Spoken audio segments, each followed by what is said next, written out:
Hello and welcome to the We Are Birmingham podcast. I'm Chris Golding. I'm Matthew Elliott. And we're live.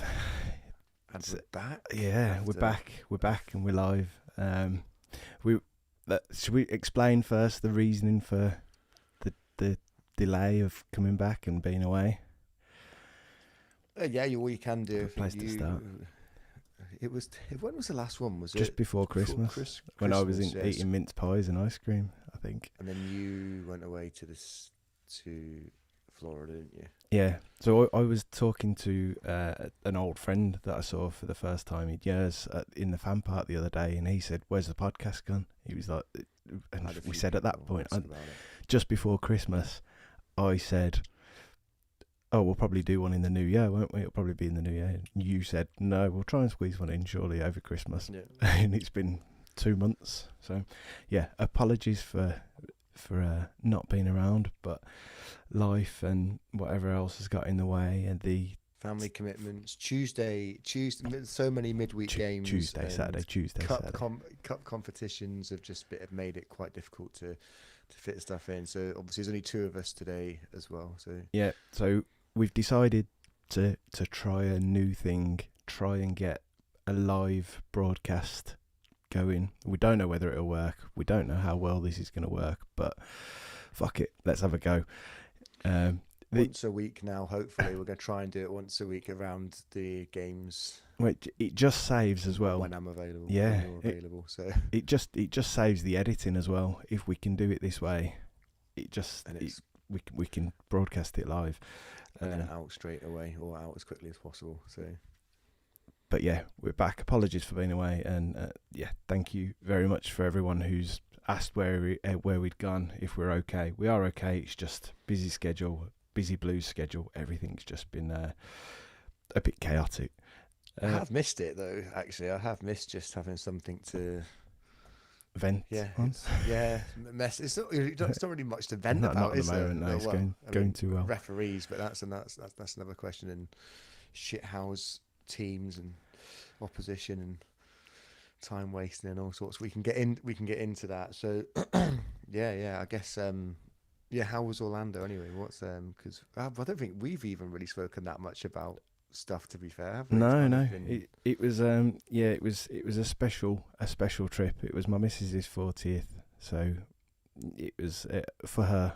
But it was magical, to be honest. The time difference and with a 2-year-old was crazy. She didn't sleep at all on the way there, so she was up at 6 o'clock in the morning. She was essentially up for 24 hours until we got into the car. When we got there, wow. It was a long old day for her, but no, it was great. So we've just had a comment saying 100% vent on the useless referees. So there you go. It's obviously working. But yeah, how have you been, mate? You been okay? Yeah, just mad busy. My role at work changed a bit, and obviously this lot in here. So half of them are still awake, so going live is probably we've had the opportunity in the past to just cut people barging into the room out and screaming, kids in the background. It's 9:10 nearly, and a couple of them are still milling around, which is quite annoying. But did try to get them to sleep, because if they had done, we would have been on a little bit earlier. But yeah, no, I'm not. I'm all right. I've been kept pretty busy lately, and yeah, after what was a slow start to the year after Christmas, I'm focused and looking forward to just everything that's going on now. Good to know. We'll catch up with the vegan next time as well. He's been very busy, for anyone wondering. Taking photos. Going to gigs. Going to gigs. What a lot. I've been to a couple of gigs with him actually, and again this weekend. Not this weekend. Next weekend. Yeah, when I'm over. So. Well, let's get into it. You made a running order. Sort of topics. Well, I made some topic notes as if, And the very last one that you sent through was referees. Mm-hmm. Now, as Mark B's just sent in on the comments, 100% vent on the useless referees. I think that's probably a good place to start rather than to finish on. I think they seem to be getting worse each week. So much They're in a competition with each other, aren't they? It's like who can make the fucking biggest mistake. It's like every week there's, oh fucking hell, he was useless. He was the worst that we've ever had. Then the next week he comes in and trumps it, and it's just I don't understand where they're coming from. I've always and you'll know, like in the past, I've always tried to cut them a little bit of slack on stuff, on some decisions that they've made, but this season horrific. And it's not just the referees; it's the whole official group. Like the linesman against Charlton, with their goalkeeper outside the box, and that's directly in front of him. How he's missed that, I don't know. You've got the referee was probably a fair bit behind play, so that is 100% on the official. But then the penalty shout on Stansfield midweek, that was. I'm going to say though, the penalty shout for us right behind the goal. In the moment, we looked at it and said, "Well, it didn't look like a foul." I had the benefit of TV, and straight away, I mean, my other half was in the room with me. It's funny. She's actually watched the last couple of games with me. This is a very rare occurrence. And I was off my seat and I got quite angry about it, and then obviously got more annoyed when we saw that Jay was injured as well. But the commentary team. So from your just to back up what you're saying. The commentary team initially, they were a weird commentary team. I'm not sure who it was, but they felt moderately biased to Bradford. It felt like they were very much the underdog. They were very much in the corner of the underdogs. But they'd said, "Oh, it was innocuous, or there wasn't much. It was just a coming together." And then it's like, on reflection, looking at it a few times, it's a definite penalty. And in the studio, they said the same thing. Like when they first looked at it, wasn't. Then it was, and it was. The more you look at it, it's an absolute stonewall penalty, and the referee it's right in front of him. Well, right in front of him. Owing to the new Wi-Fi in the ground, replays are now fantastic, because as soon as something happens, phone comes out, someone's got it on there and got a replay, and we watched it instantly, and it was like, yeah, it's blatant. But I think I messaged 4 of us, and none of us thought it was. I think I messaged into the group pretty much fairly quickly that it's a stonewall. It was a stonewaller for me, and yeah, I mean, they agree. I just don't understand. But that one, the one against Charlton at the weekend, I mean, some of the decisions he made that was awful from the lino, and then just there's a number of decisions throughout the game where I think they booked a Charlton player for handball where he didn't really have, he couldn't get his arm out of the way. The Clara one, I think probably he did control it with his arm, but there was a handful of bookings for both teams. The Clara one though, the annoying thing about that was the fact he that was behind play. Yes, how did he know? The ref was behind him. The linesman was way behind play over on the other side. He's probably gone on reaction from either their bench or their crowd, or both. It was Jones. It was just Nathan Jones. It's crazy. I mean, I think it was probably a handball, but I mean, you're right. He was behind play, but there was some dodgy decisions for both teams in that game, and how that I still don't know how that goalkeeper got away with it. Even the way he looked up at the officials when he picked the ball up and went into the box, like proper sheepish. He knew what he'd done, and yeah, I mean, there's been throughout the weeks, there's been some pretty awful decisions, and we are managing to grind out results and get results despite some of these really awful referees, which credit to the team. Well, that's probably a good point to sort of roll it on and not dwell on it too long, but grinding out results it isn't another topic that we've got to touch on. Again, the Charlton game was pretty much do what was needed. I mean, Charlton, they just came to. It felt like they came for a draw, didn't it? And it was quite difficult to break them down. I think we always knew this would be a difficult game based on the first couple of games we had against them in the cup and in the league. Now I thought we were fairly dominant first half, and we probably we deserved to win the game, because I think we were the only team trying to win it, but.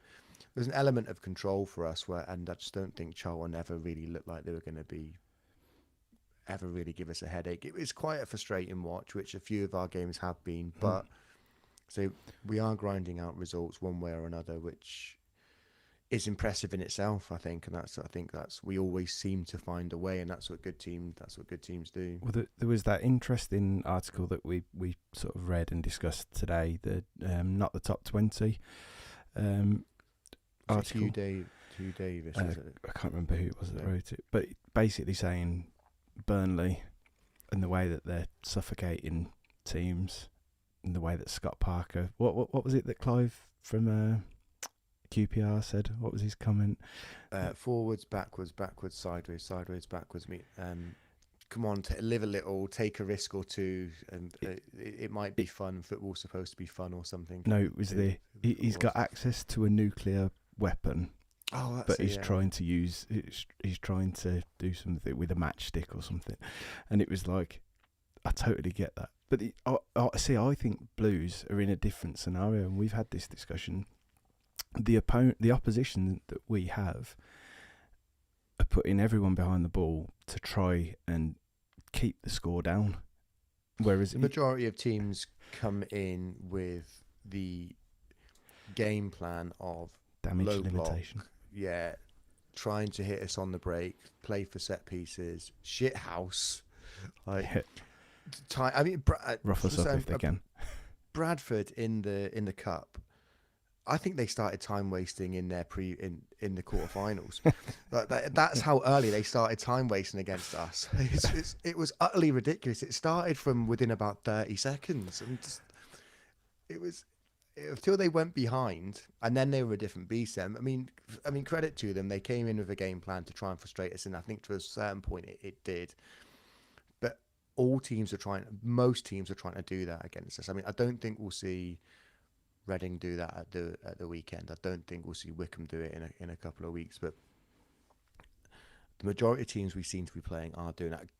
Cambridge didn't. Cambridge, for whatever purpose, they decided they wanted to come here and try and go toe to toe. That worked out well for Gary Monk, didn't it?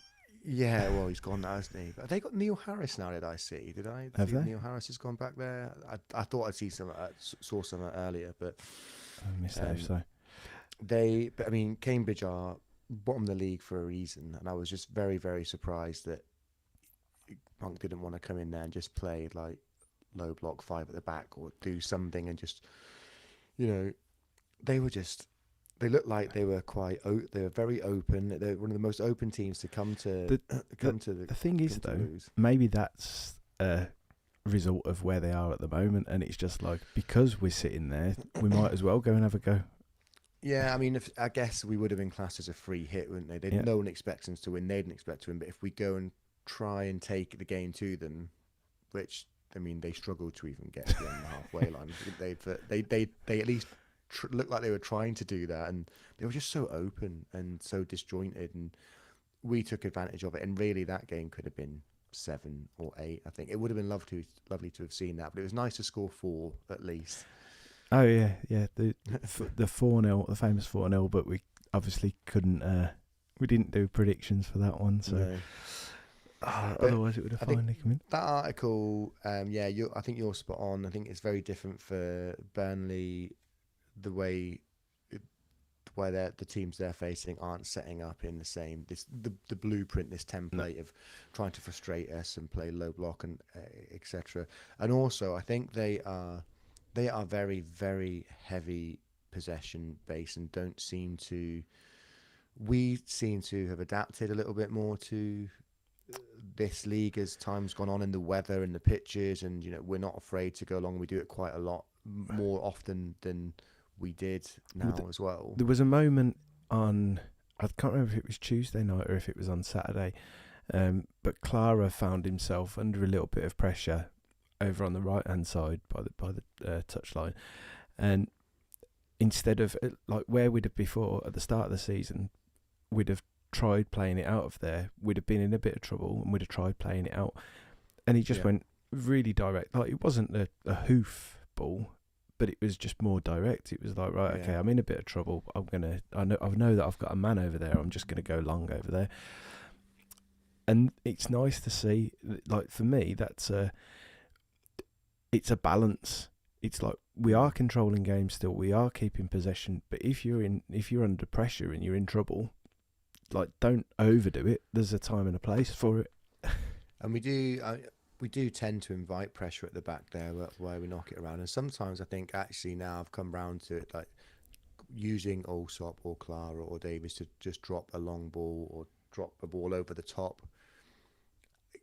Because of how teams are pressing us, we do seem to get that little bit of space beyond their midfield or between the midfield and their defence or beyond or on the last man. Sometimes I think it was Davies dropped a really nice ball over the top for Stansfield midweek, and then there's been quite a few where it's gone out to like Keshi on one wing or Williamson or Dowell on the other side, and they've picked the ball up and been in absolute acres of space, led so many times free up that right hand side when he's been started from those sort of long diagonal balls. It's been really, really good to watch, and actually I think since we started doing that a little bit more often now, and we're not afraid to do it, we seem to be able to open teams up a little bit easier as well.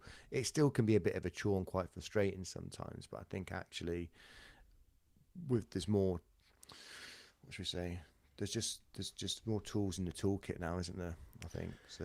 And I'm not sure whether that was always the plan or whether that they've adapted over time. I definitely think we've adapted. I think that I think we noticed it earlier in the season. We've discussed it as well, and we've said that actually we're doing this a little bit differently. We're doing that a little bit differently. So I think that we've seen it develop, and there's still a long way for it to go. Obviously, it's by no means done, and I can imagine that next season in the Championship we will struggle in some games because we are going to have teams coming at us a lot more, and the emphasis is going to be different. We're not just going to be, right, you have the ball. It's going to be about us facing teams having possession as well, which we don't see an awful lot. But equally, the Newcastle game showed that, you know what, we can go toe-to-toe with teams. We can take it to teams with very good players. We did, so we still try to play our normal game. So we did still try and keep the ball as much as possible, and we obviously adapting and playing, going along every now and then. But we went proper physical as well. So we kind of used some of the stuff that's been used against us as well. Do you know what though? I think that they instigated that, and then our players just reacted to it because that was the feeling at the time. I felt a bit of injustice. I don't know. I didn't mind just being physical. I think it's probably what we needed to do. I mean, they have, let's face it, they've got much better. They had much better players than us. So, but we still could find ways to hurt them, and roughing them up a little bit isn't, as long as you're not being like super dirty. Like that Clara's challenge. He won the ball. What are you talking about? and it was absolutely beautiful. Yeah, I mean that was one hell of a shoulder barge, wasn't it? It was like, and you just knew he was going to get booked for that. I was just like, at the time, I was just like, "What are you doing?" And afterwards, I just had a giggle to myself and thought, "Fair play, like, why not?" A lad that I know had his, I think it was Keshi Anderson and Clara that he had as bookings, and that they made his bet come in. And I messaged him the morning after. I was like, it was almost like they were trying to help your bet come in there. Yeah. Because those don't broadcast that just in case. Hey, don't broadcast that just in case. Oh, it's too late now. It's live. Yeah, we can't roll it back. But no, I think that our style of play is it. I think what we're trying to do is very different to Burnley. I don't think it's possession for possession's sake. I think it's possession because of how the opposition are playing, and there's no point in trying to push it and leave yourself open. Yeah, I think there's still the element of control, isn't it? I think Davies is kind of he wants us to look after the ball, because if we've got the ball, other teams can't hurt us, and we might not be as the tempo might not be there as when we're going forward, but if whilst we're looking after the ball, teams can't hurt us, and then if we can just knock it around and eventually open them up, and then try and find ways to score, etc. Because it would be nice to see us score more goals, but ultimately I think we've got to a point in the season now where there's just this element of as long as as soon as we go ahead, you just know we're going to slow the pace of the game down a little bit, try and tire out the opposition, and then if later in the game, if we can score a couple more goals or whatever, then kill the game off. Then brilliant. But Well, I mean, we still are susceptible to the odd counter like midweek, and there's the odd sort of set piece that always concerns me. yeah. But what you've got to keep in mind as well is that we've got players to come back still. I mean, Willemsen's just come back into the team. He looks quite slow. He was getting a bit of stick the other night, which he wasn't great. But you can tell that he's not match sharp. I think he looked quite rusty. There's a few. Willemsen looked a little bit rusty. And do you know what? I thought Alfie May has suffered from not getting extended minutes as well. I would agree with His that. touch is a bit rough, but I think if you give him a couple of games, which he's probably going to get now, I would think that he'll probably find his touch again and probably start scoring. And because I think there's a few passes he tried to make midweek where it's just a little bit too short or overhit. But Willemsen was very similar in the passes that he was trying to make and some of the things that he was trying. It just looked, you could tell he was off the pace essentially. And I think that for me is something that's gonna, with a bit of game time. I mean, either side of Lyndon Dykes' goal, what a header, by the way. We'll come on to that. But either side of that goal, Willemsen started looking like the Willemsen that he was becoming earlier in the season, and he started looking really good. And when we saw Dykes coming on, we thought, oh, this might be for Willemsen. I thought it was going to be. I thought it would have been, but then again, Dow looked pretty tired in that game as well. But there's another thing we could talk about is tired legs. There was a lot out there. Or there has been for the past couple of games. But yeah, for those sort of 5 minutes or so, either side of that Dykes goal, Willemsen started to look like the player that he had become. So I think I definitely, for me, I wouldn't bin him off right now. I think you've got to keep him getting sharp and hope that you can get him to recover that form that he had earlier in the season.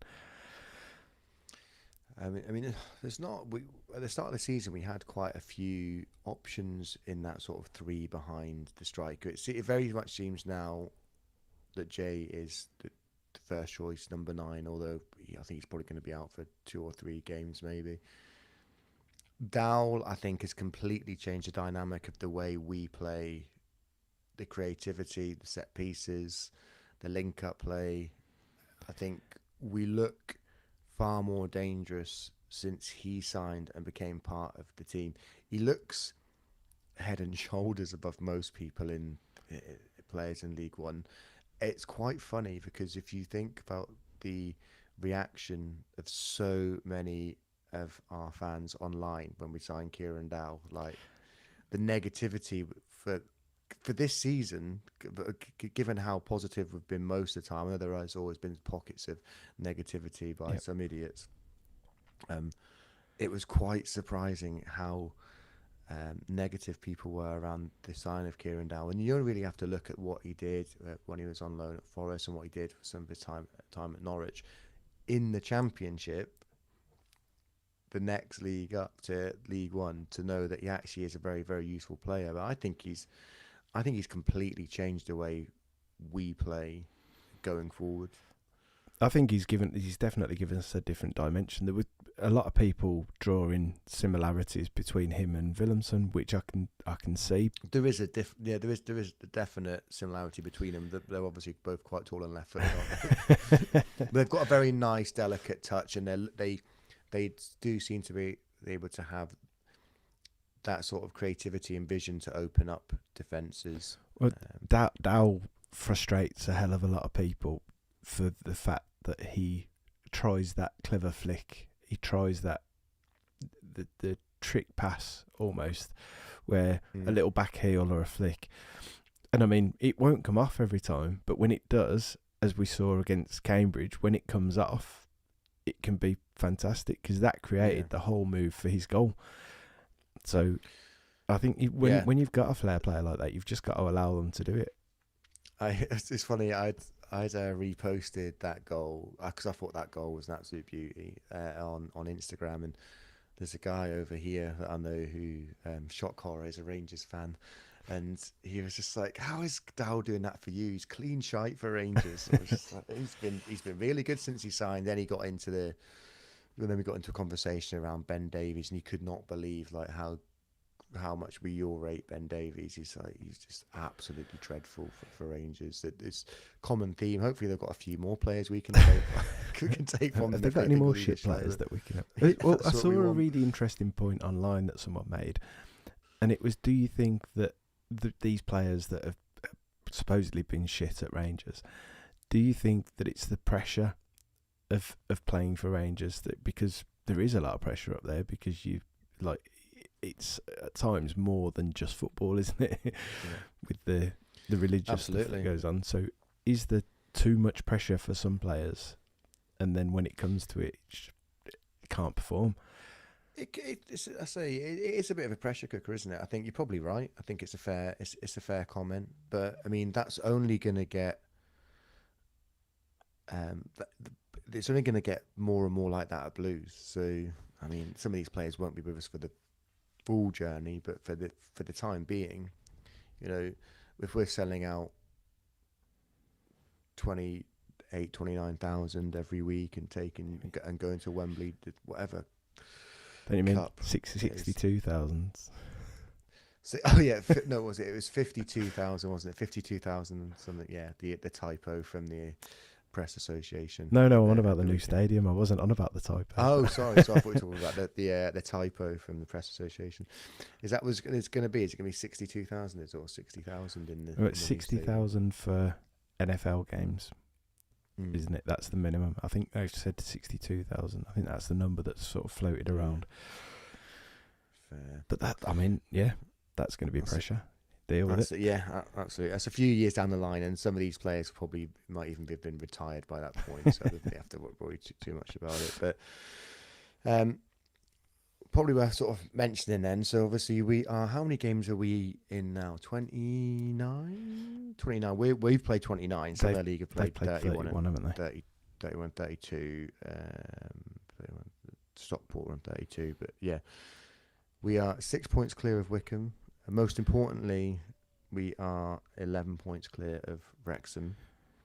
Well, after the game the other night, I believe that the magic numbers for promotion, magic number is 35 points for promotion. And the magic number for winning the league is 40 points. That could have changed, but I'm not 100%. See, I think, yeah. Credit to Dan Ivory for that. Almagier. I had no idea what the magic number was. He's been posting that since, hasn't he? So I think, yeah. Okay, let's have. So what date / game do we think we will have A, been promoted by, and B, won the league by? So what date and what game? Yeah, date, game. So that would be probably easiest to. I'm going to open my calendar up. Well, just the fixture list is probably easiest. No, I'm going on the calendar because you want. Oh well, it probably would be easier. The date of the game will be on there. So Shrewsbury at home. So March the 29th. Yeah. See, based on the way the Wrexham are going at the moment, because they obviously lost midweek, didn't they? I think it'll be before then. Yes, they did lose. Yeah. So I think. What are we in now? Shrewsbury's 29th. See, I think. I reckon it could be. I reckon we could be promoted by the Northampton game on the 15th of March. I tell you what, that'd be nice for you in Vegan, wouldn't it? Well, it'd be nice for Vegan. I won't be there because I won't be able to come over for that because I'm over for Wickham. So, but friends and stuff that are there. Yeah, I suppose he's got quite a few friends there that are Cobblers fans. But yeah, so I think it'll either be that or the Stevenage game. So the 2 weeks before. The Stevenage game, which one is the game in hand? The Stevenage game, is it the 22nd or is it the? No, it's the one before that, the 11th, isn't it? That's our game in hand. One of I our don't- games in hand. I've got yeah, because wasn't Yeah. Yeah, that was a game I think in September that we should have played. I think potentially, or Is maybe that- October. is that the date that they're playing, that Wrexham are playing there, or Wrexham or Peterborough are playing there? Wrexham have got that Wrexham Peterborough like the 27th or something of Oh, is it? February. Oh, I'm in- sure there in was the something cup, about you the mean? 11th of March. Oh well, I'm going to go Shrewsbury, but Oops. I'd love it might to go. be sooner. I do think it'll be sooner now because I can see Wrexham dropping points. So then, what would you think that? Because we're going to win the league, right? It sounds. We're going to win the league. We're 6 points clear with 2 games in hand on Wickham. Earlier with in Wickham this, to come next week. I mean, is this like? This isn't like the singing the Wembley song when you're only 1-0 up in the first half. This is it's pretty much there. I think we should win the league. If we don't, something's gone spectacularly wrong. There'd be a mad capitulation. Yeah, maybe we lose our top scorer to a long-term injury or something. I don't know. But no, it's all right. It's only bruised. he's all right. Yeah. It's not happened. I'm going to stick with Shrewsbury because twists and turns. So you saying we're going to do that's for Shrewsbury for the league title and promotion? No, just for promotion. Okay, right. So I'm gonna go Northampton. So that's the 15th of March. I'd love it if it was, to be fair, because we're playing the Northampton fans on the morning of that game. Oh, that would be good. And yeah. I'm gonna go Bristol Rovers for the league, away at Bristol Rovers, which is the game after Shrewsbury. Oh, I don't know. I need to look at the maths. I need to think about that. No, Peterborough. Sorry. Yeah, Peterborough away. I can't believe that you've just You've made me set up this whole live stream for tonight, and then you've just landed it on me. Right, choose a you on the the date. spot. Yeah, but there's nothing in it. There's no prize or anything. To be fair, apart from the league title and a trophy. And Shrewsbury was my go-to for when I thought that we might get promoted, so I'm going to go with that. I'll have a think about the title. So I was quite interested to see how Wickham do with obviously Mike Dodd's in charge. They don't seem to be dropping off yet. Obviously, they won midweek, didn't they, against Bristol? So Bristol has had a man sent off, but yeah. So that's me anyway. But what I will say is though, over the next 17, 18 days, we've actually got to squeeze 6 games in. Now, I was very surprised midweek that he went as strong as he did against Bradford because I know it's a semi-final and you kind of there might have even been pressure from above to put out your best team and go out and win this. We want to go to Wembley. I don't think there is. I think that was all Chris Davis.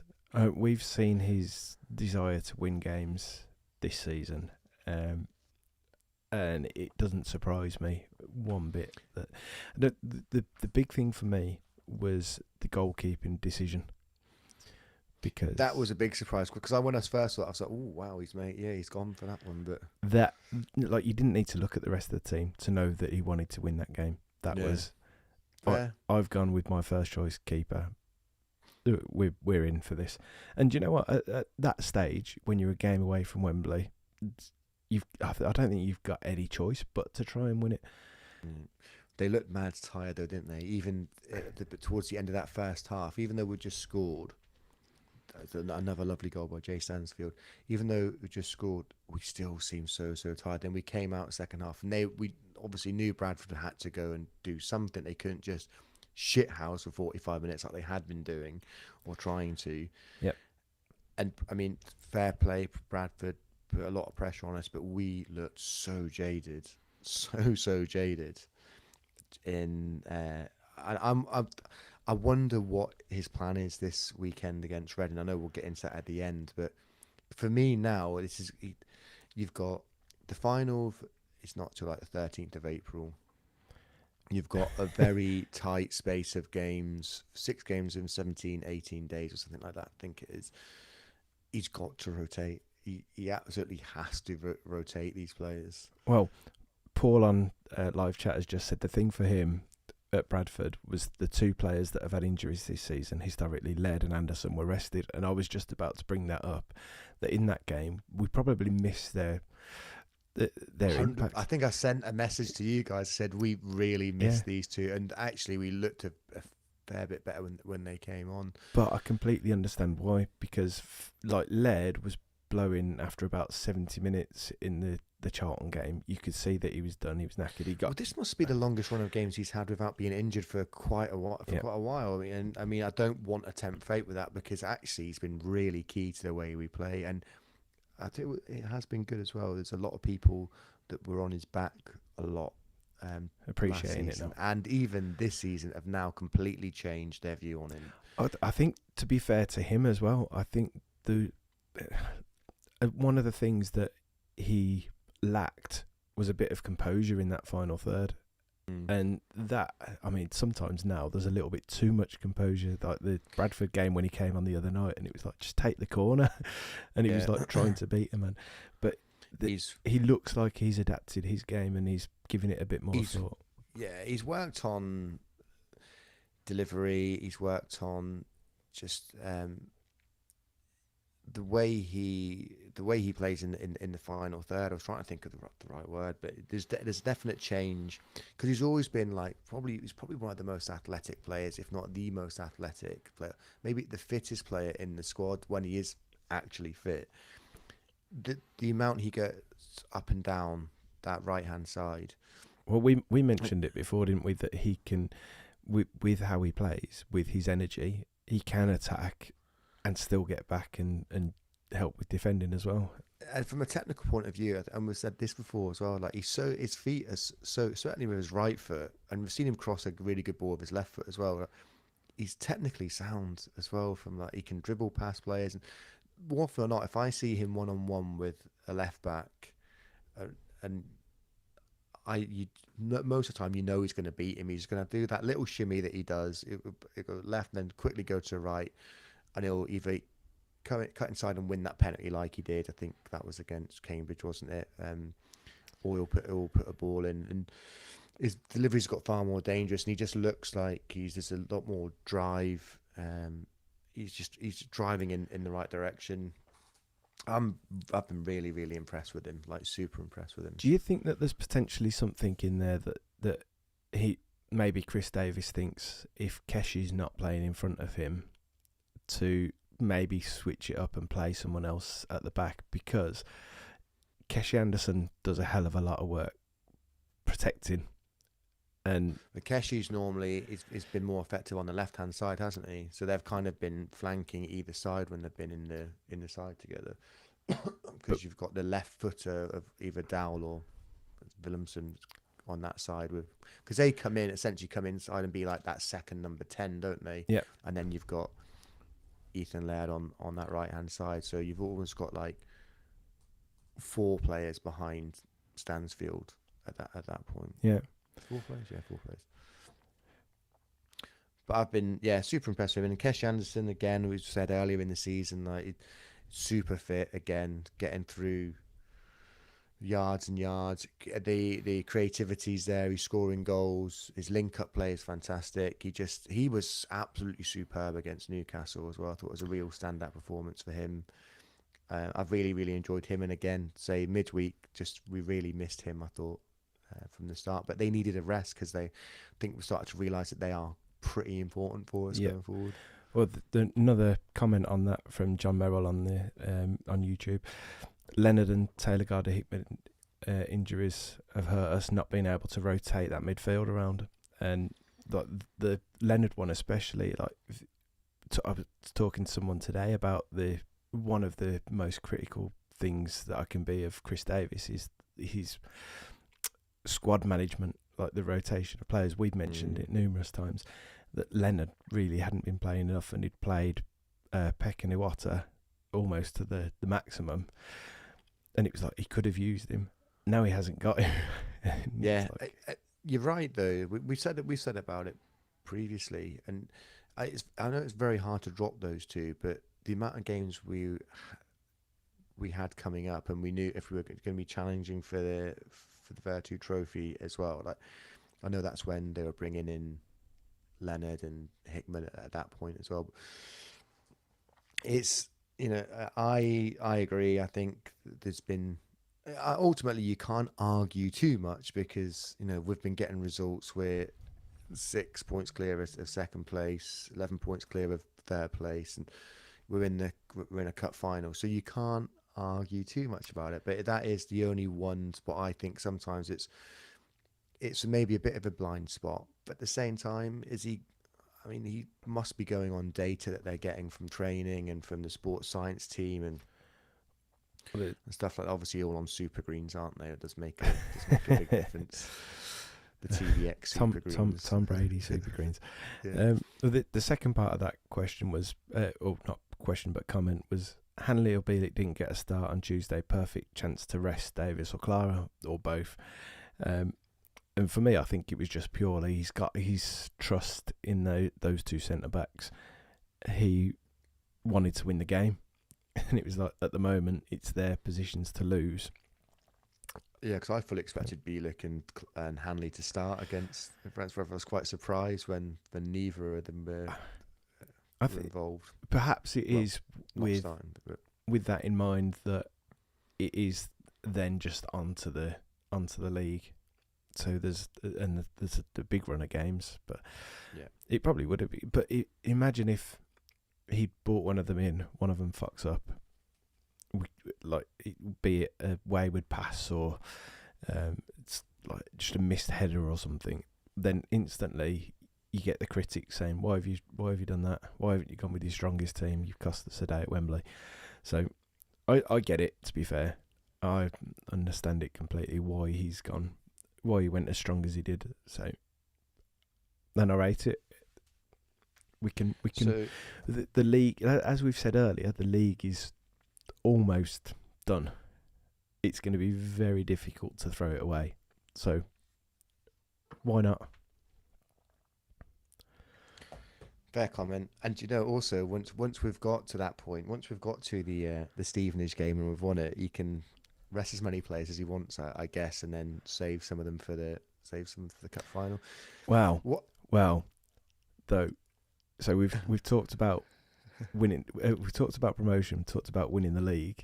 You've just said about resting players once it's done. Points record. That was on your list of things. Will we break the points record? Yeah, I think my concern. I don't think Chris Davis will let them do this. Or I don't think we'll take the foot off the gas. But you do wonder once we've secured promotion if players will check out or take their foot off the gas a little bit. But at the same time, the way that how driven and focused, won't let them. Yeah, because they'll know that points record is potentially in the back. I do think we'll break the points record. I don't think we'll score 100 goals. Oh, we haven't looked like 100 goal. No, team. We absolutely have not. No, have we? But we might. I don't know what the record is for number of clean sheets or goals conceded, like least amount of goals conceded. That might be worth looking into because I think we potentially could break those records. I don't know. It's probably not worth looking it up now because we have moments of silence while we're trying to do it. No, I'm not going to look it up. I'm just having to think. I don't know. I'll look that up ready for next week, or someone will probably put it in YouTube chat or something, or send us a message. But I said, what did I say? 6 games in 17, 18 days. But actually, it's 7 games in 20 days, maybe. Imagine if we'd have had, if we'd have beat Newcastle. Yeah, that would have. Well, I wouldn't have been coming over for the Wickham game because that would have been. It's the FA Cup next week, isn't it? I think so. Yeah, so I would have probably missed that or gone to.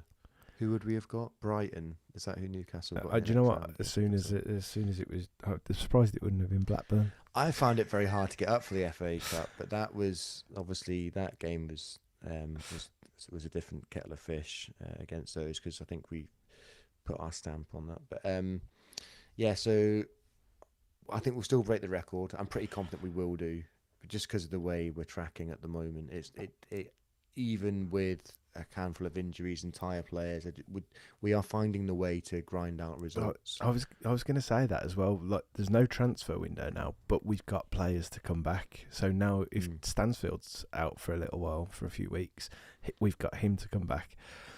We've got Hansen to hopefully come back and stay fit at some point. So there are things there. We haven't really seen the best of Scott Wright. So, no, apart from that Shrewsbury game in the cup. Sorry, comment just. Is Emil Hansen still a couple of weeks away? Yeah, just a couple of weeks away. Kind of forget you've even got him, don't you? You kind of just forget he's kind of out of sight, out of mind. God knows what. I mean, he's just come in with multiple injuries. He's been injured a few times. I think last season in Holland he'd had a few injuries as well that kept him out for a while. So, yeah, I mean, it's a shame. He was one of the players I still wanted to see more from. I think we spoke about that before. It is a shame, but I'll be honest, I'd be very surprised if he's still here in the summer. I could see him being... I mean, this is another podcast entirely. Well, sign, keep, release. Yeah, I could definitely see him being moved on with Samsted, who we always forget about as well. And he's got we've got an obligation to sign him as well.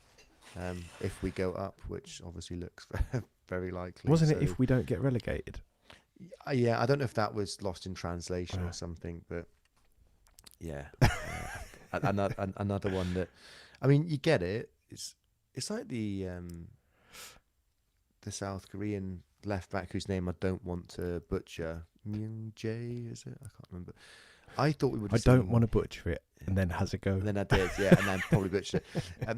I was very surprised he wasn't even on the bench, because Cochrane's been another one that's just looked absolutely jaded for the past, actually since the Newcastle game. I was surprised to see him against Charlton. I was even more surprised to see him against Bradford. Yeah. So I don't know if they had any training this week at all, about they're just having like ice baths and cryogenic chambers and stuff like that, just to get just to make them feel a bit better. Do you know what though? All of these injuries came around after Gary Cook mentioned how few injuries we'd got. But and now he's gone. So what does that tell you? There you go. But I think, to be fair, it's more probably about the fact that we're midway through a season. We train ridiculously hard, and yeah, because intensity in training is obviously quite. It's train as you play, isn't it? So yeah. It's although they do a lot more classroom training and stuff now, I think even Chris Davis said about that, they have like video room work where they sit down and talk about stuff. So it's more, see, that's the very American thing. We spoke about that before. There's a lot more classroom training going on now, so they can fully understand what they need to do when facing the opposition. The next thing will be when you've got Ryan Allsop with a little clip on his arm to lift up. He's got all the plays underneath it. Yeah, yes. Yeah, he has that for penalty takers. Omaha. Very good. I like that. That's good. So that streak of games we've got. So it starts with Reading on Saturday. It's on TV, that one, isn't it? Are you going to that? Or... Not to Reading. No. So we've got Reading, we've got Leyton Orient, we've got Wycombe. So we've got 2 home games after Reading.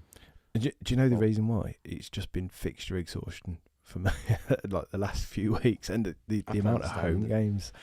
But yeah, I've been quite surprised. I've managed to get to 6 games this season, which obviously being over here, it doesn't seem a lot for all you Platty Plus listeners or watchers, but that's a lot for me to get forwards and backwards from. Obviously, I went to had the Rotherham 12 lounge experience. That was quite cool, thanks to Mr. Ivory and the club. I really enjoyed that. I definitely recommend that, by the way, if anyone that wants to do it. I think if you've got a season ticket, it gets subsidised anyway. You get a bit of a reduction on the price. But service is good, food was good, fairly comfortable seats.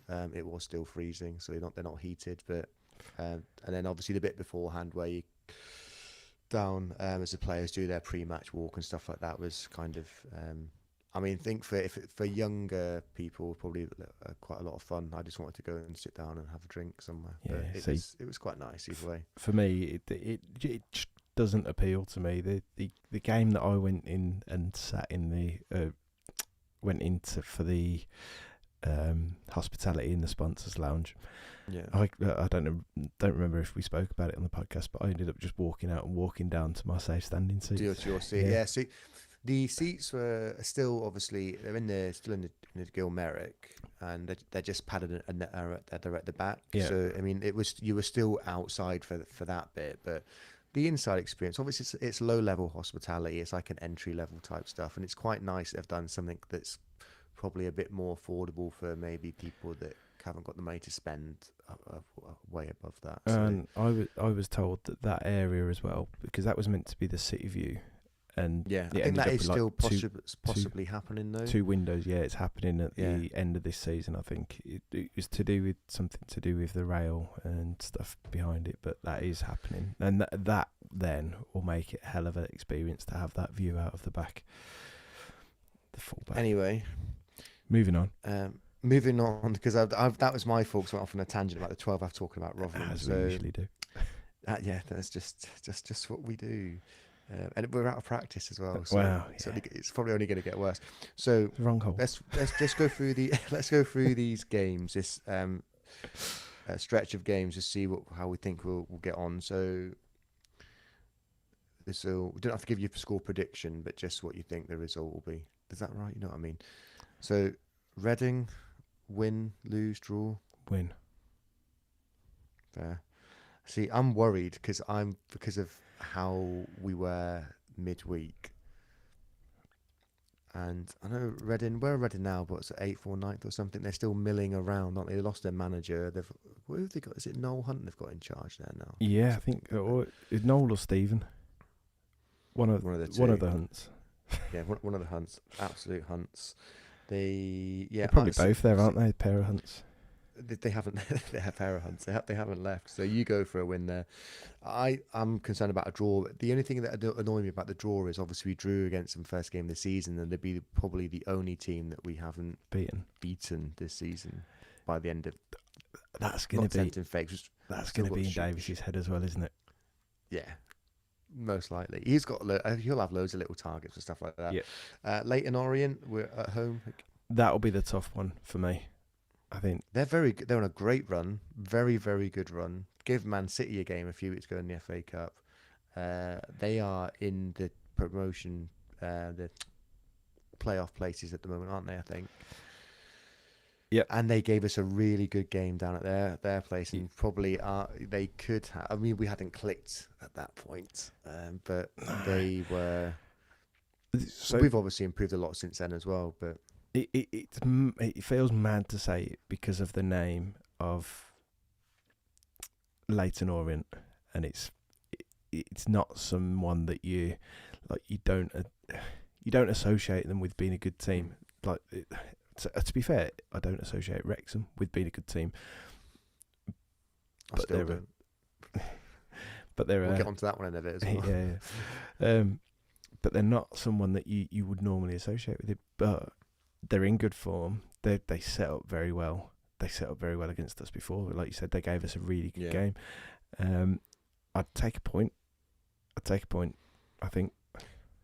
See, these games where I always get concerned at that. Certainly at home, like we just seem to find a way. So I'm the other way. I think we'll win that one. Who's Wickham. So that's Mike Dodds. This is. Yeah, the Mike Dodds derby. Backup Blues. I'm just. Did he take this? He got Blues as backroom staff, as ex-Blues as backroom staff as well. Do you know? I'm not sure. If not sure. Not sure who he's got with him. No, I haven't looked either. To be honest, I always found it quite a brave and strange appointment. But I guess he was one of those, a bit like Mike Davis. It was probably. Chris Davis. I just combined the two. That had done had really done the circuit in terms of, number two, he'd gone through the academy, he'd done a bit of caretaking, and it's probably now he wanted to make that jump. And to be fair, Wickham have got good backing. They've got what seems to be a fairly good structure in there. I think they've got some form of good data analytics, like nearly every club now has for their transfer recruitment. So it seems like an odd choice for them to me. But yeah, it might do. But I guess a lot of people might have thought that Chris Davies was an odd choice for us. I mean, I will say on record, I am on record of saying that we should go for him when we were looking for Tony Mowbray. But yeah, no, I don't remember that. I don't think that happened. It's on record, mate. It's on one of our Spotify recordings. We've deleted that episode. Yeah, of course you have. Yeah, so the Wickham game, obviously, naturally going to be tough. I'm looking forward to that one because I'm coming over. What do you fancy that one? We've got to, haven't we? It's another team that gave us a really good game at their place, and where we played some really good football going forward, where we were probably too brave for some of the stuff we were doing, and it took, obviously still had Peacock fouling goal then, and Ben Davies wasn't in it, hadn't signed by that point, I don't think. No. So are they another one of those teams with the massive group of knobhead fans that are really vocal on social media as well? I don't. I'm going to be honest. I haven't noticed any Wickham fans. To be fair, I thought I had seen some. No. Maybe I hadn't. That's another podcast altogether as well. Like the amount of fans that are just like proper salty about everything. And West Ham, we had West Ham fans jumping on there the other day. It's not really. I didn't see that. Where have you come from? Saw Leicester, loads of League One, League Two teams. Mate, I've bookmarked so many comments from Leicester fans. You can't Leicester and Cov for next season. The risk of going off on a tangent, we just can't win, can you? Because it's either like, this is gonna be so funny when they don't go up and they spent all that money. To, well, of course you're gonna go up. You spent all that money. Like you still have the manager, the coaching staff still have to get that team to gel. The money doesn't it doesn't always work. Just look at the amount of money that Man United have spent recently. That Chelsea have spent Leicester recently. have spent. And where they are. Joe, so it's just one of those, like you can't win. And actually, like I'm getting to the point now where actually I'm quite enjoying the saltiness from other fans. Oh, it's hilarious. When we go up and hopefully win the cup and do a double, I don't care what cup it is. Like if we do it again, like we did 30 years ago, then it'll be amazing, and I'm going to really fucking enjoy it. Yeah. So Bolton away. Okay. Who did? Hang on, I know. I think he said Michael Schumacher. Then it's Stephen Schumacher. Yeah, I knew who it was that we'd fought in because you made that terrible head joke before. Yeah. Some people love that joke, to be fair, but I think a lot of people missed it. Yeah. So. I mean, we've got to beat Bolton. They look. I think I was reading something about them online the other day that they just some of their fans, obviously they were desperate to get rid of what's his face, whose name I've forgotten, who we spoke about in length. I can see his face. I can't think of his name. Yeah, because he's got one of those faces, hasn't he? It doesn't matter. It doesn't matter. Yeah, I think the fans quite like Schumacher. Ian Evatt. Yeah. Stephen. Teamwork. High five. High five. Schumacher seems to be getting. I think they played quite well at the weekend. It's going to be a difficult game, but we have a nice experience a semi-nice experience of Bolton. So I'm going to go draw against Bolton. I think. What did we say to Wickham? Did we do Wickham? I said we've got to beat them. Yeah, I'm going for a win against Wickham as well. I think that clinches the title for me. Not mathematically, but from a mental point of view, I think that's just too much for them. How many more are we doing? So we've got Lincoln. Hang on, surely that's enough now. 3 points. No. This is their stretch of games we've got like 7. Yeah, but we're going to have a podcast days. Before these. I know, but we can come back to this and see how we feel. All right, okay. So Lincoln win for me, win for you. Yeah. That's at home. So Yeah. I know. Stevenage Went to Lincoln away. It was great. Stevenage win. Stevenage win. No, Yeah, we win, not them. Yeah. Yeah. Northampton away win. That's where we win the league. Oh, So the run of this that'd be nice. Yeah, that would be nice. Yeah, please celebrate in my home county. Why not? Gonna go for pizza. So from that run of games, they've got 7 games, buffet lunch, haven't they? 9, And then down the hill 17. to the ground. I have us getting 17 points from those out of 21. I think we basically got the same because we both. There was just a different draw that we had. You had a draw. Well, you had one draw. I had 2 draws. Oh, okay. So you've got 20 points out of possible 21. That's not right. Yeah. One draw. Sorry. 19, sorry. Yeah, 19, sorry. 3, 6. Aren't you glad we're doing this live? 15, 17. That's, my bad. Bad math. Live maths. Yeah. There we go. So, I think we're probably getting close to the end now anyway. Probably worth just mentioning the Vertu. Book my flights. Now. Got a hotel sorted. Just need a ticket now. Just need a ticket. Yeah, damn it. Should have bought one of those Lincoln tickets, shouldn't I? And not turned up. Like, apparently about 5,000 other people that Is that what it was? I think it felt like it when they said the numbers, and then you looked at the stadium and thought, no chance. So, who do we want, Wrexham or Peterborough? So for us, in terms of the way that we play, and on that Wembley pitch, I want Wrexham because I think that we'd tear them apart on there. But for football's sake, I want Peterborough. I want the Barry Fry derby. Well, I want Peterborough because I'm fucking sick of this Wrexham, Birmingham. That's what I mean for football. Yeah, for football. Yeah, I'm pretty bored of the. But we know that the EFL are desperate for it to be Wrexham Blues, and I still feel like this is rigged. The whole thing has just been rigged. Hot and cold balls in the draw. Yeah. Sepp Blatter confirmed it happens. Yeah, I mean, I would not be surprised. Maybe if they'd had Rod Stewart do the draw, he might have burnt his hand or something and then made a comment about it. Remember how drunk he was doing one of their draws? I think it was a Scottish FA Cup draw quite a few years ago. If they'd had him do it. I want Peterborough because I'm sick of Wrexham. I can understand why we'd want to go down, why EFL in the neutral would want Wrexham. They can glorify it, be broadcast multiple countries around the world like last time. I just don't want to play them again.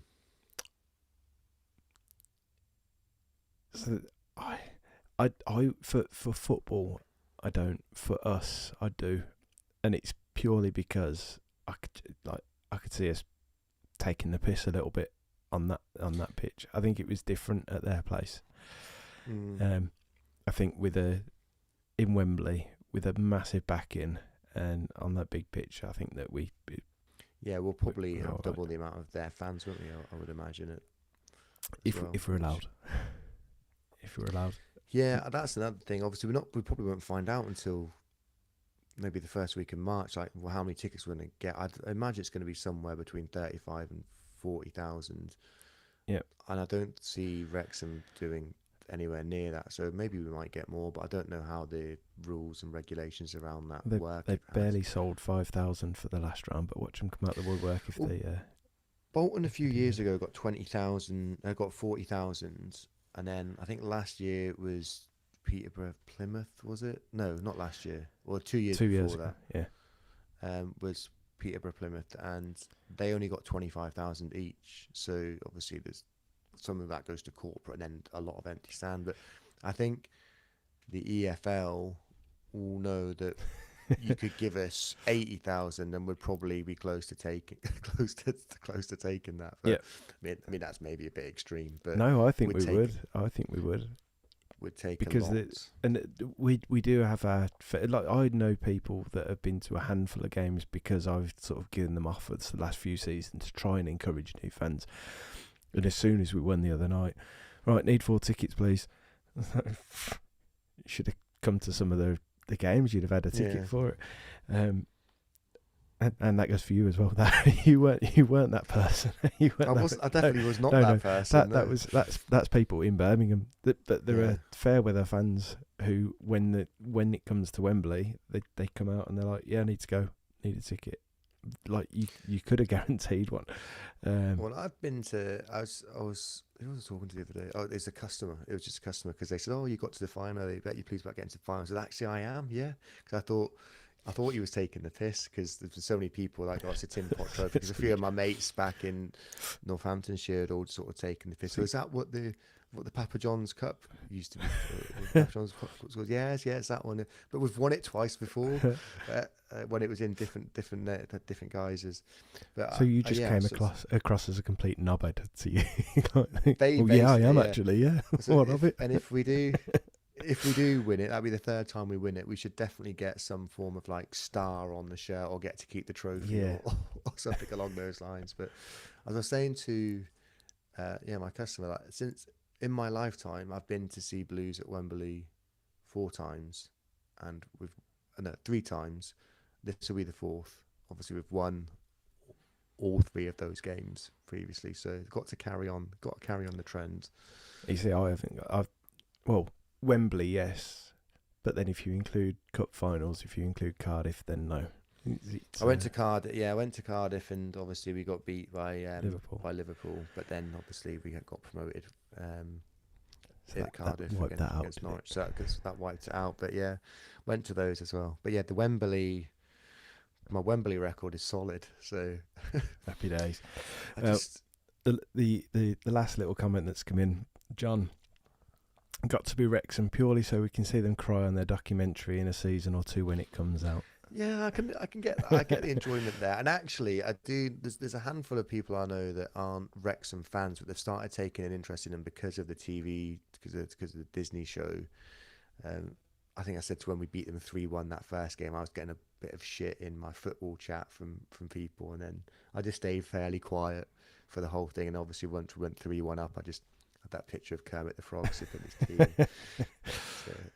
But yeah, I get it from that point of view, and it'd be good just to shut them up because some of them have been arseholes and like whiny bastards, haven't they, as well? So yep. I can see that side of it. I'm just kind of sick of it, but I think it's just where my head's at with them at the moment, and just that whole hysteria or just around that game. But they'll just make such a big deal about it, which is good. I know it's good for the competition, and that's probably why they want to do it. I still massively disagree with the under-21s being in it. I think that takes the piss a little bit. Yeah, people get really upset about that. I don't really care that much. I kind of like the idea of it, and if we go into when we do get to the Premier League, I hope we do put a team in it. That would be great, yeah. Then that was a new trophy at that point. Yeah, and we would for the under-21s. We would take people to it. But I don't mind it. But I think what we are seeing with that sort of stuff, and again, it's just this is another episode completely. Is just the big difference between under-21 level and men's football. Even as you drop down a league, it might be more fun to bring in teams from non-league, some of the professional teams from the National League to under-21s. Do it that way and just see. I thought for a while they might have done that, but I don't know if I completely imagined it or if it was. They've got a completely different competition in the National League, haven't they? Mm. So, right, look at Reading. Team lineup selection. Do you think that he'll make big rest? Big rest for everyone. So Brad Mayo in goal. No. Let's keep. Yep. Brad Mayo in goal. Yep. For me, there's got to be a few subtle changes, hasn't there? I think I would probably. I'd imagine that Laird and Anderson will start after only playing sort of 30, 40 minutes midweek. One of the two centre midfielders I wouldn't be adverse to seeing rested for Gardner Hickman or Gardner Hickman. Well, yeah. Well, Leonard was in that video, the Valentine's video, wasn't he, the other week? And he only had a small patch on. Now, obviously, that injury is going to... It might take a while to heal because of where it is on the even with joint. stitches and glue, because of where it is, it's moving all the time. It's going to take a while to heal properly. So I would hazard a guess he'll still be out for. And it's just a guess, but another 2 or 3 weeks yet.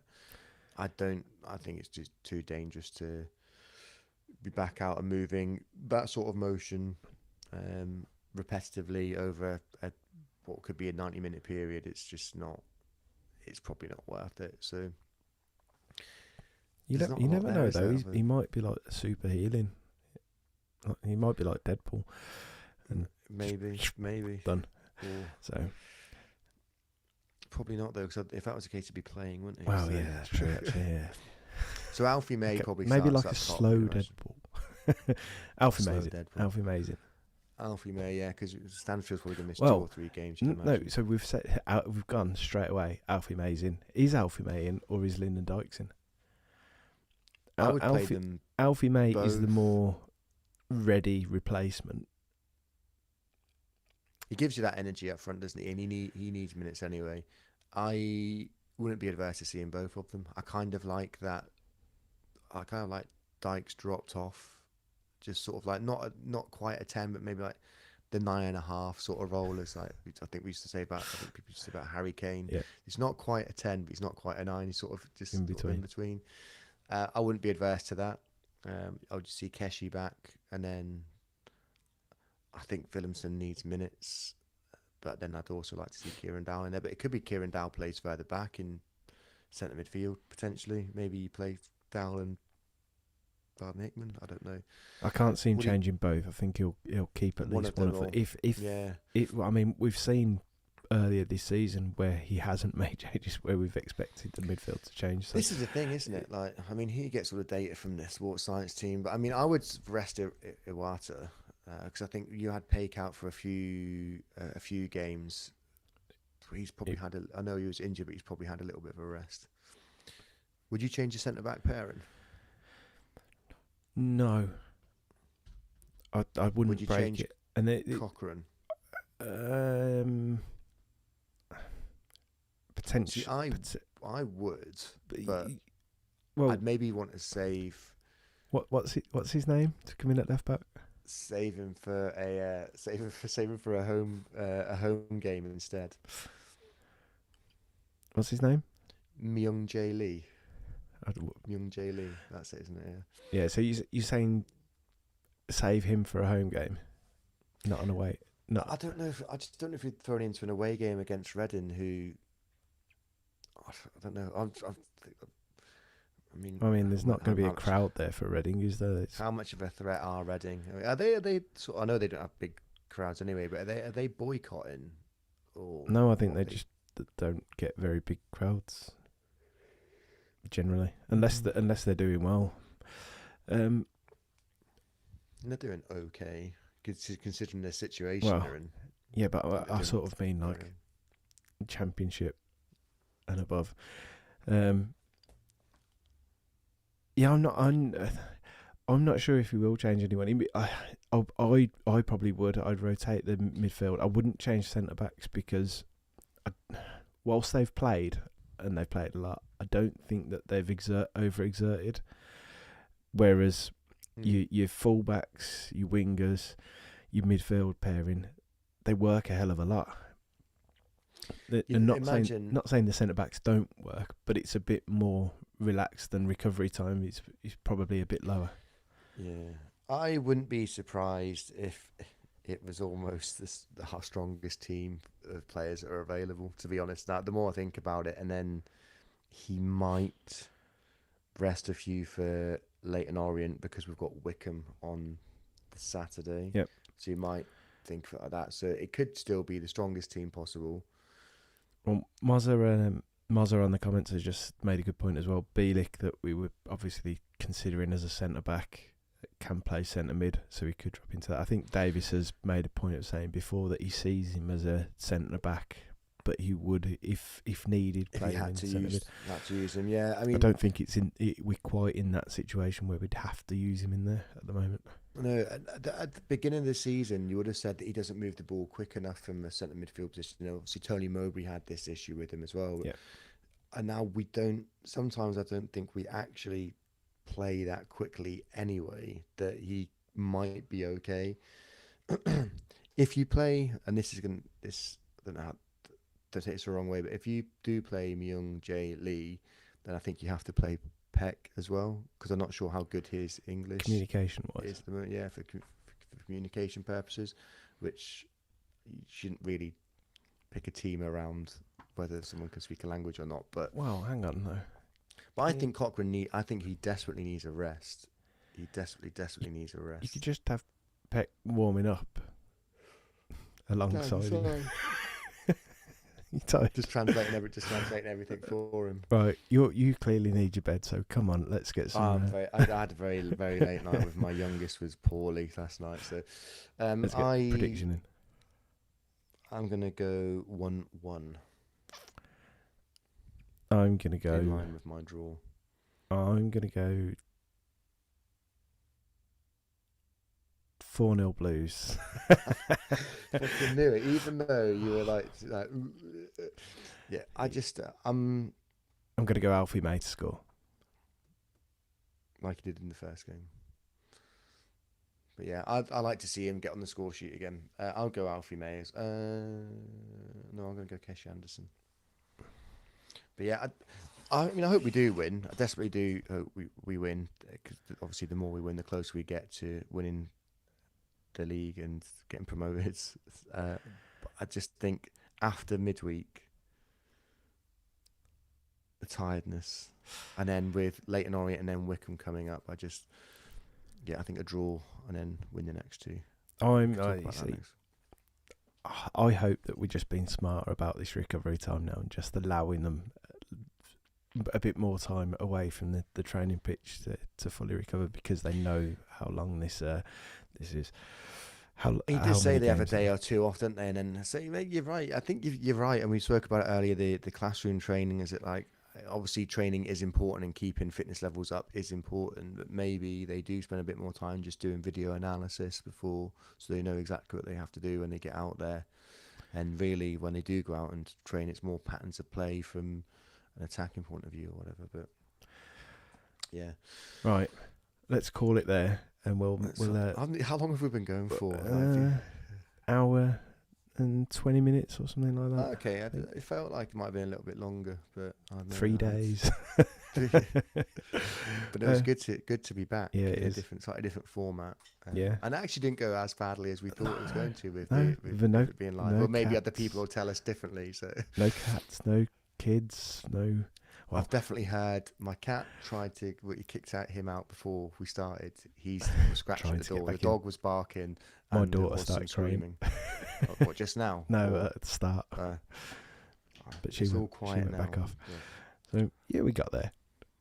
Thank you I'll see if everyone I'm in. for joining in the comments. That was a nice little quirk Yeah, to this. It was good getting people involved. Well, next time we'll try and get some questions in, and we'll do like a little questions bit towards the end of the next week's podcast, or in between, or whatever. We'll set aside like 10 minutes just to answer questions. So we'll make people aware of that before we post it.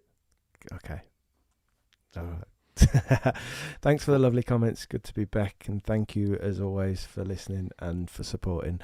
Until next time, keep right on. Keep right on.